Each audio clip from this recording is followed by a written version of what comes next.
COMELEC binisita ang ilang coastal area sa Ilocos Sur para makahikayat pa ng mga magpaparehistro. Narito ang ulat ni Haji Caaminio. Bahagi ng Waka Waka Information Campaign ng Commission on Elections ang pagbabahay-bahay at pakikipagkwentuhan sa mga residente.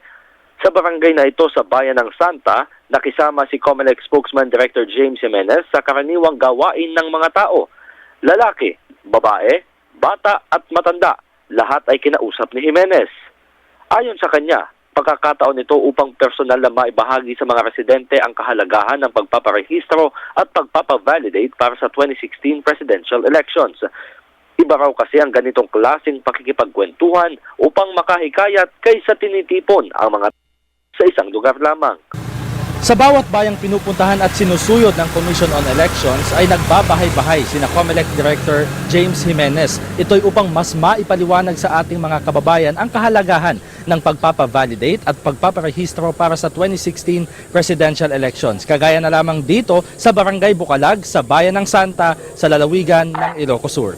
Kasama ng grupo ni Jimenez sa pag-iikot-ikot ang election officer ng Bayan ng Santa na si Annabel Balalio. Ayon kay Balalio, bagamat pa kaunti-kaunti ang dumadagsa sa kanilang tanggapan, hindi naman anya sila nauubusan ng botante sa isang araw. Dito sa Santa, bale 26 ang barangays dito. And then as of October 2013 election ng October, ang voters natin is 9,799. And then after barangay election, yung walang biometrics, 1,079. So, 11%. Sa Santa Maria, Ilocos Sur, mahigit 3,000 pa ang walang biometrics, ngunit 83% na ng voting population o mahigit 18,000 ang registered voters na may biometrics.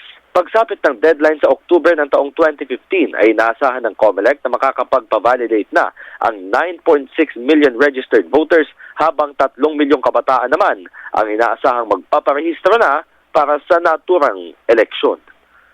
Mula dito sa Ilocos Sur, kasama si Romel Tagbas para sa Telebisyon ng Bayan, Haji Caaminio.